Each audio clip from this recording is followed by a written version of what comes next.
Hingga saat ini Pokja 2 Panitia Angket DPRD Jember sudah memanggil 6 rekanan konsultan. 5 diantaranya mengaku pernah dipinjam nama oleh tersangka Faris untuk proyek di sejumlah kecamatan. Bahkan kelima rekanan tersebut mengaku tidak pernah ditemui Faris selama proses pengerjaan perencanaan kecamatan. Tiba-tiba tersangka Faris datang setelah proyek selesai dan rekanan diminta mencairkan anggaran yang sudah ditransfer ke rekening rekanan. Sama seperti CV Menara Cipta Graha, menurut Wakil Ketua Panitia Angket DPRD Jember David Handoko Seto, rekanan konsultan lain juga mendapatkan fee sebesar 8% dari nilai kontrak dan 92% diserahkan kepada Faris. Haknya 92%. Kemudian yang menarik tadi, ya karena mungkin para konsultan tadi merasa bersalah atas terjadinya dinamika di Jember, mereka ingin mengembalikan uang fee yang 8% ini kepada Kasda melalui aparat penegak hukum, dengan sebelumnya kalau mereka jadi ya, mereka akan melaporkan ke aparat penegak hukum tentang apa yang dilakukan oleh Faris ini, tentang satu, pemalsuan dokumen, yang kedua adalah penipuan, dan dengan pemalsuan tanda tangannya itu. Sayangnya, David enggan menyebutkan nama rekanan lain sebab sudah disepakati saat rapat panitia angket tertutup, rekanan lain tidak ingin disebutkan identitasnya. Namun panitia angket DPRD Jember sudah menyarankan kepada rekanan konsultan agar segera melapor ke aparat penegak hukum terkait peminjaman bendera perusahaan yang dilakukan oleh Faris. Dari Jember, DKAJ Jember 1 TV melaporkan. Dalam aturan panitia angket memang boleh memanggil siapapun untuk dimintai keterangan dalam hal investigasi. Oleh sebab itu, panitia angket berencana akan memanggil sebanyak 50 ASN sesuai dengan jadwal yang ditentukan. Menurut Wakil Ketua Pansus Angket DPRD Jember David Handoko Seto, jika ASN tersebut tidak datang maka akan justru merugikan diri mereka sendiri karena Pansus Angket berhak membuat catatan rekomendasi kepada Mendagri. Total ya untuk OPD kalau personalnya ya sekitar ada 50-an orang. 50-an ya. Ya kalau saya pribadi sebenarnya gampang saja. Mereka tidak ada persoalan bagi saya. Kami akan lebih cepat untuk membuat rekomendasinya. Tapi ketika hadir ya, tetapi jangan salahkan kami ketika OPD itu nanti kemudian terjerat masalah yang lain. Ketika mereka tidak hadir, kemudian rekomendasi ini kita serahkan kepada salah satunya adalah aparat penegak hukum, dan mereka menjadi terjerat di urusan ketidakhadirannya. Padahal dengan hadir ini kita ingin tahu yang sebenarnya seperti apa, karena belum tentu mereka juga terlibat seperti itu. Dari Jember, DKAJ Jember 1 TV melaporkan. Hal ini disampaikan oleh Kasih Pidana Khusus Kejari Jember saat ditanya sejumlah awak media mengenai kasus Pasar Manggisan ini. Kasih Pitsus Setio Adi Wicaksono mengungkapkan bahwa kasus dugaan korupsi revitalisasi Pasar Manggisan masih terus bergulir. Saat ini tim Kejaksaan Negeri Jember sedang melakukan pemanggilan kepada sejumlah saksi dari pihak swasta yang juga berperan dalam kasus Pasar Manggisan tersebut. Tak menutup kemungkinan usai pemeriksaan saksi-saksi akan ada tersangka lain dalam proyek revitalisasi Pasar Manggisan yang telah merugikan negara ratusan juta rupiah. Kejari Jember melalui penyidikan akan tetap memperhatikan fakta pada berita acara keterangan saksi tersebut untuk pengungkapan tersangka baru. Setelah penetapan tersangka, 3 orang tersangka kemarin dari hari Rabu, Kamis, dan Jumat, ya kan? Nah, selanjutnya kami Kejaksaan Negeri Jember melakukan pengembangan dengan melakukan pemeriksaan saksi-saksi yang terkait dengan proyek kegiatan revitalisasi Pasar Manggisan tersebut. Berarti tersangka tambahan bisa ada Pak ya? Nanti akan ada tersangka tambahan.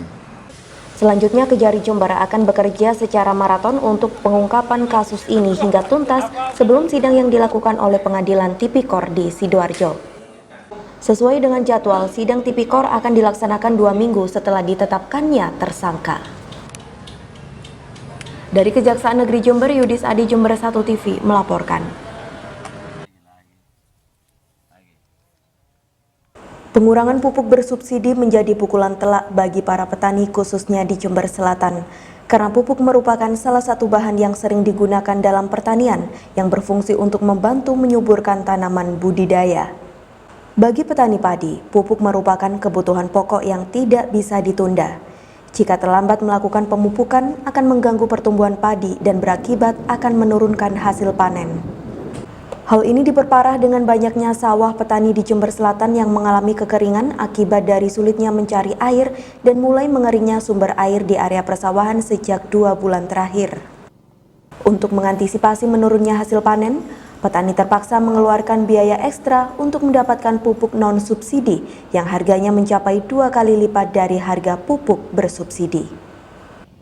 Sementara petani saat yang pertama, petani sudah kekurangan air, ya. Ini bertumpuk-tumpuk ini. Petani kekurangan air, di samping kekurangan air, ditambah kekurangan pupuk lagi. Pupuk tidak ada. Ini kan menyiksa petani namanya ini. Ini mau dibawa kemana? Pasti ini nanti akan terjadi penurunan produksi yang sangat-sangat drastis ini. Dari Jember, Bambang Sugiarto, Jember 1 TV melaporkan.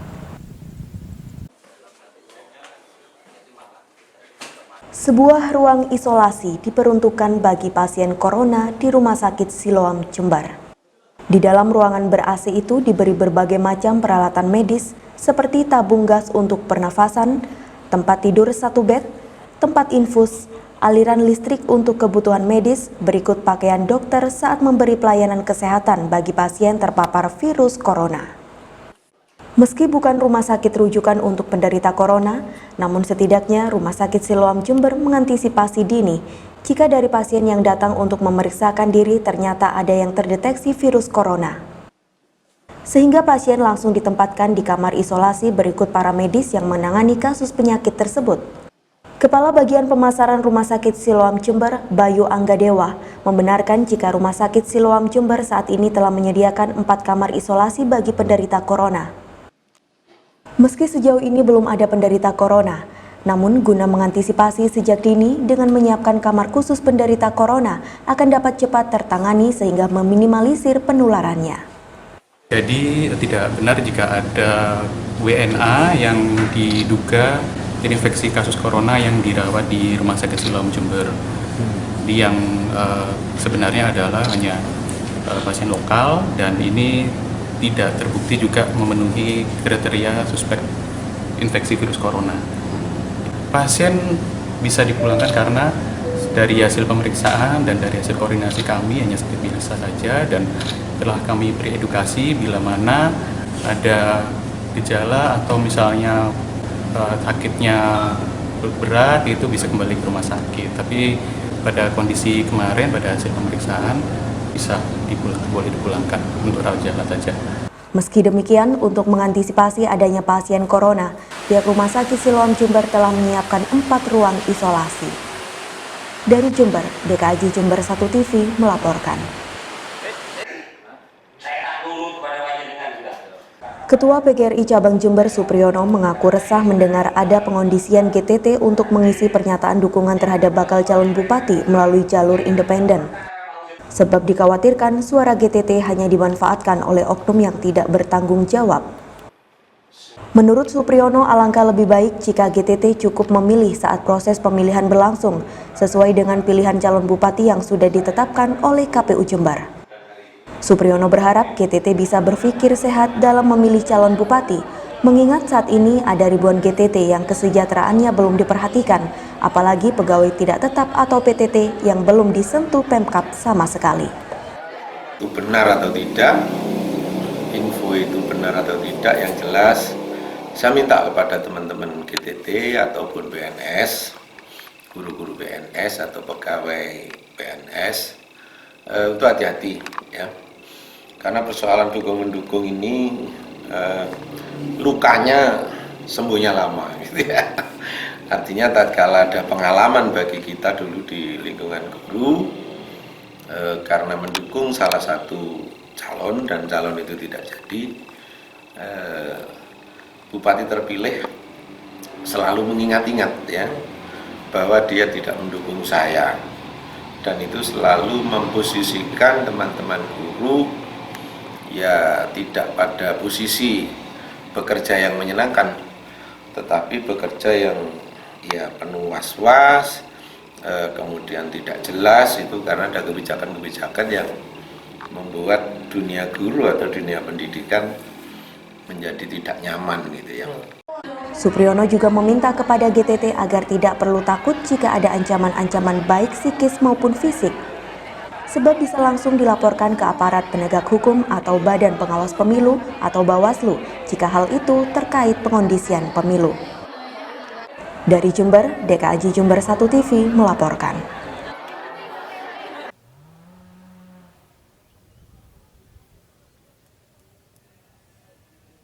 Hama tikus menyerang ratusan hektar lahan pertanian jagung, padi, dan palawija di Desa Petung, Kecamatan Bangsal Sari, Jember. Seperti lahan milik Irawan, sekitar 3 hektar tanaman jenis jagung manis terserang hama tikus yang memakan bagian batang tanaman jagung, sehingga mengalami kerusakan parah dan terancam gagal berbuah. Tak hanya itu, hama tikus juga menyerang pada uritan atau tanaman padi dengan luas ratusan hektar, sehingga banyak daun padi yang terpotong. Tanaman lain seperti tanaman terong hijau juga tak luput dari serangan hama tikus. Serangan hama tikus yang makin meluas ditambah persoalan pengurangan jatah pupuk subsidi oleh pemerintah semakin membuat nasib kaum tani menderita. Posisi hari ini jagung manis itu lumayan harganya, Pak. Lumayan, jadi sangat berharap sekali petani, tapi di luar kenyataan ya memang tikusnya juga luar biasa. Kalau areal kita di sini di desa ini ada sekitar 180 hektar. 180 hektar areal padi. Tapi sampai detik ini pun padi sudah tanam 10 sampai 15 hari belum berani pupuk, Pak. Karena kalau dipupuk pasti akan diserang tikus lagi. Ini pun bisa dilihat ya, kita tanaman ada yang sudah hijau, ada yang masih baru kuning, itu semuanya sulaman. Dan semua kita beli bibit dari luar daerah. Kebanyakan dari Panti sama dari Sukorambi. Dari Desa Petung Bangsal Sari, Bambang Sugiharto, Jember 1 TV melaporkan. Tumpukan sampah terlihat menutupi saluran wilayah Sungai Bondoyudo di Desa Sukorejo, Kecamatan Bangsal Sari, Jember. Kondisi ini terkesan dibiarkan oleh dinas terkait sehingga tidak ada upaya pembersihan yang serius. Selain tampak kotor, saluran sungai ini juga menimbulkan bau yang tidak sedap. Jenis sampah yang menumpuk di saluran tersebut didominasi oleh jenis sampah rumah tangga dan sampah dari pekarangan. Tumpukan sampah ini sangat mempengaruhi aliran air karena bisa menghambat saluran ke area persawahan di area tersebut. Ya pekerja kayak ulu-ulu itu gak lancar, gak positif kerja ya gimana? Ya kan ada pekerja, ada IFA bantunya ulu-ulu, itu harus itu dikerjakan dengan serentak gitu.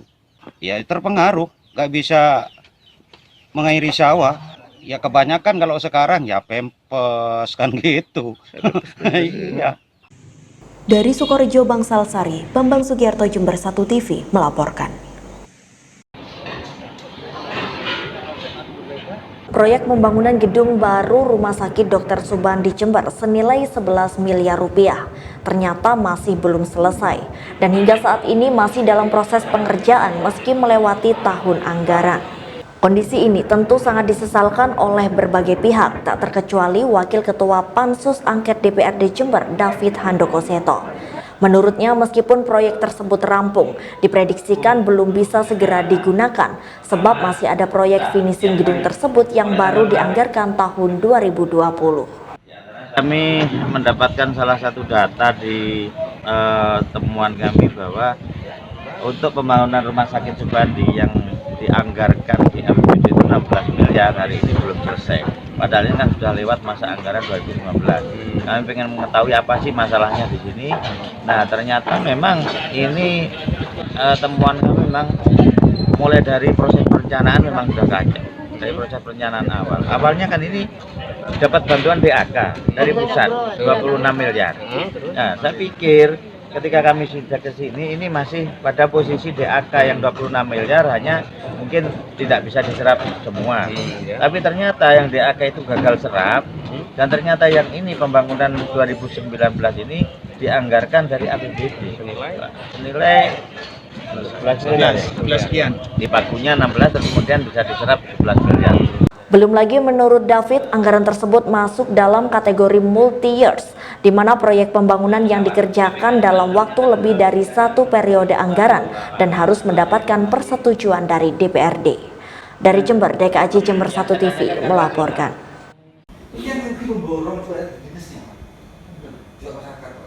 Wakil Ketua Panitia Angket DPRD David Handoko Seto mengatakan bahwa pihaknya mendapatkan temuan adanya dugaan pengondisian rekanan konsultan perencanaan, juga mendapatkan proyek sebagai konsultan pengawas.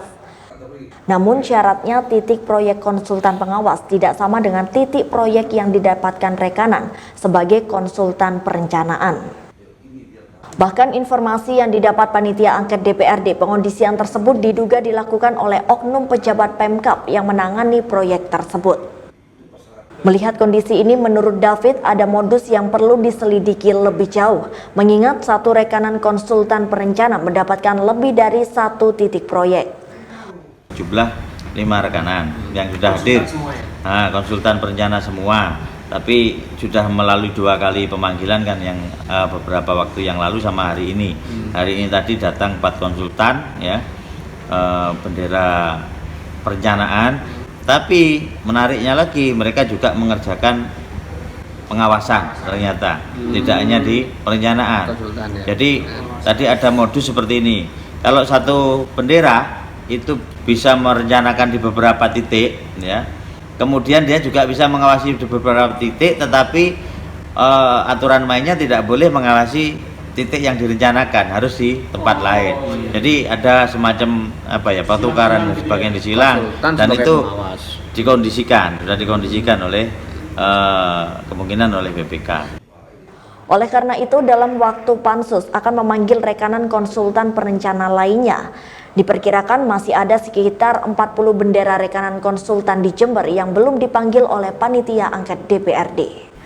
Dari Jember, DKAJ Jember 1 TV melaporkan. Pak, apakah ini betul? Itu dimulai dari sekolah. Apa betul ini? Dewan Pimpinan Muhammadiyah Kabupaten Jember langsung angkat bicara usai viralnya surat yang beredar di sosial media, di mana surat tersebut berisikan ajakan diskusi kepada pimpinan Jamaah Yasin dan Tahlil untuk berdebat soal pembacaan dzikir dan juga tahlil. Bahkan dalam surat tersebut tertuliskan apabila Jamaah Nahdlatul Ulama kalah dalam diskusi tersebut, maka harus ikut dalam Ormas Muhammadiyah. Menyikapi hal tersebut, Ketua Pimpinan Daerah Muhammadiyah Kabupaten Jember langsung angkat bicara dan juga menegaskan bahwa surat yang viral tersebut merupakan hoax, tidak perlu ditanggapi secara serius dan juga berlebihan, karena dapat menimbulkan keresahan bagi kerukunan organisasi masyarakat yang ada di Kabupaten Jember. Untuk itu kami pimpinan daerah Muhammadiyah Kabupaten Jember menyatakan bahwa surat yang beredar dengan logo Muhammadiyah itu adalah hoax dan tidak benar, dan oleh karenanya tidak perlu ditanggapi secara serius dan berlebihan.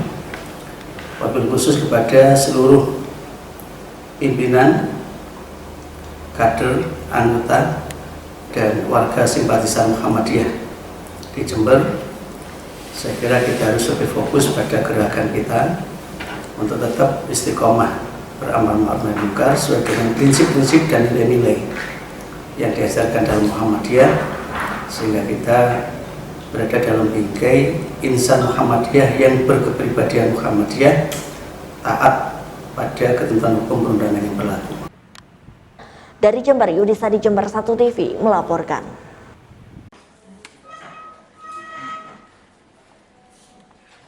Untuk menghindari perselisihan akibat surat edaran di media sosial yang mengatasnamakan Muhammadiyah yang berisikan mengenai tantangan debat dari Muhammadiyah kepada Nahdlatul Ulama, Kapolres Jember AKBP Alfian Nurizal mempertemukan jajaran pimpinan daerah Muhammadiyah Jember dengan pimpinan cabang Nahdlatul Ulama Jember.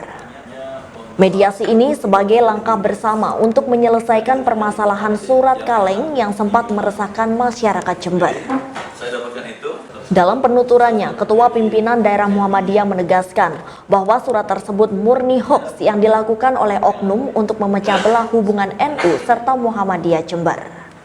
Dari kop surat hingga tanda tangan dari surat tersebut pun seluruhnya salah dan diindikasi dibuat untuk melakukan provokasi untuk meresahkan warga Jember.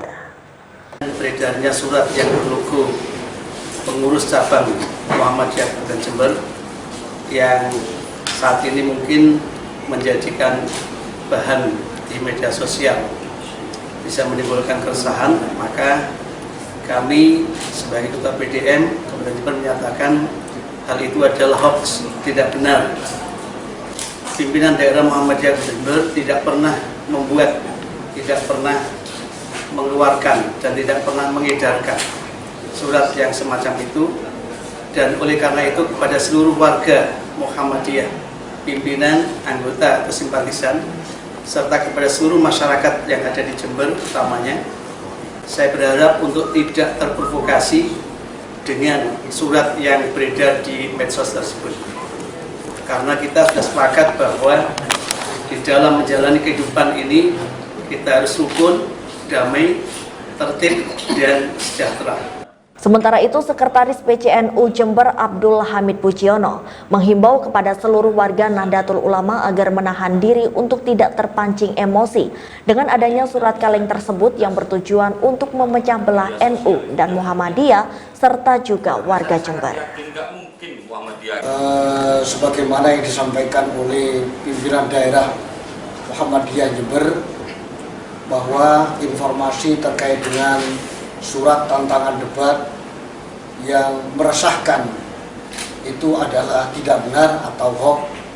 Karena itu pertama kami meminta kepada seluruh jajaran pengurus NU baik Syuriah maupun Tanfidiyah, mulai dari pengurus cabang, pengurus majelis wakil cabang, pengurus ranting, anak ranting, juga lembaga dan badan otonom, untuk bisa memahami persoalan ini dengan baik dan menyikapi secara bijak, dan menyampaikan kepada seluruh warga Nahdlatul Ulama bahwa ini adalah tidak benar, dan diminta kepada seluruh warga NU untuk menahan diri, jangan sampai melakukan tindakan-tindakan yang terpancing oleh persoalan ini.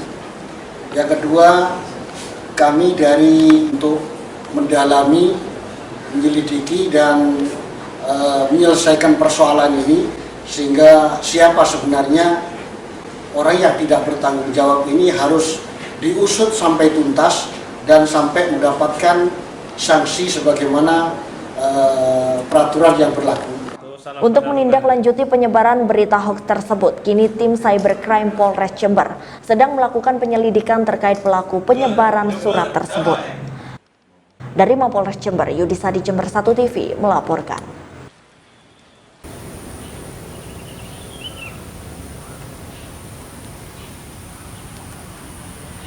Berbagai masalah dihadapi oleh petani di Desa Gumelar, Kecamatan Balung. Mulai dari sulitnya mencari air dan juga pupuk, kini petani dihadapkan dengan serangan hama tikus. Untuk mengatasi serangan hama tikus, sejumlah petani di desa setempat memasang pagar plastik setinggi 50 cm mengelilingi sawah mereka. Hal ini dilakukan untuk mencegah hama tikus masuk ke area persawahan. Selain memasang pagar plastik, banyaknya jumlah hama tikus yang menyerang tanaman padi. Petani juga menebarkan makanan beracun di tepi sawah mereka. Ini kenapa kok dikasih plastik-plastik ini? Biar tikus tidak masuk.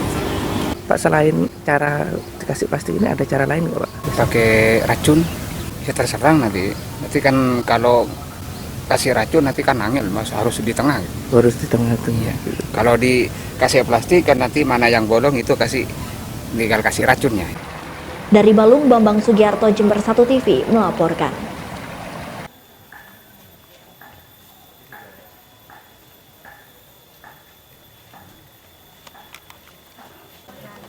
Di rumah berdinding anyaman bambu dan berlantaikan tanah inilah seorang janda tua Bu Nasri hidup sebatang kara dengan penghasilan yang tak menentu. Dalam setiap harinya, warga Dusun Curakalong RT 2 RW 30 Desa Sumber Klopo Kecamatan Bangsal Sari ini menunggu panggilan kerja sebagai buruh pembersih rumput di sela tanaman padi dengan upah hanya Rp25.000 saja. Jika tidak ada orang yang menyuruhnya bekerja, ia terpaksa mencari daun pakis di tempat yang jauh sekitar hutan lereng pegunungan. Ironisnya, Bu Nasri belum pernah mendapatkan bantuan apapun dari program pemerintah, termasuk Raskin, Rastra, dan lain sebagainya. Tak oneng ring sepo sebung lagi ini. Bu, mbian kantone kok di Besera, Bu? Kedibi. Oneng oleh bantuan, Bu? Tak oneng. Tak oleh. Kelakok nempean benarin apa, Bu? Gimana buruan gula. Benar, mon bener nyoro sebung ring nyoro kita aku tak huru, tak laku. Berempa oleh presnya berempa, Bu? Bedok segame sini. Cokop, Bu, segame ini, Bu. Kita ngirit, kita berapa bilang kita pakun hadir, jangan pandai tugas nih. Perintahuan. Nah, apa aku udah pakun takut, Bu. Mon tak mele sini. Dari Curah Kalong, Sumber Klopo, Bangsal Sari, Tim Liputan Jember 1 TV melaporkan. Ya Allah.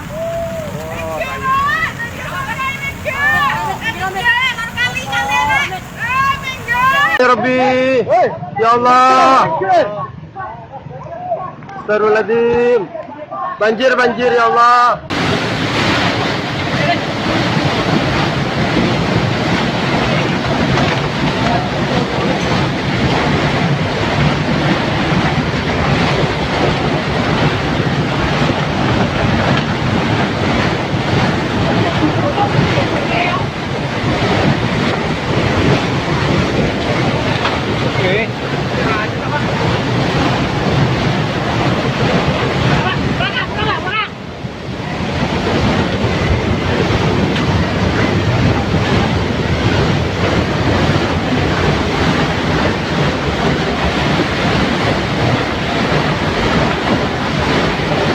Detik-detik banjir bandang di aliran Sungai Gebang Poreng, Kecamatan Patrang, Jember sempat terekam video amatir warga.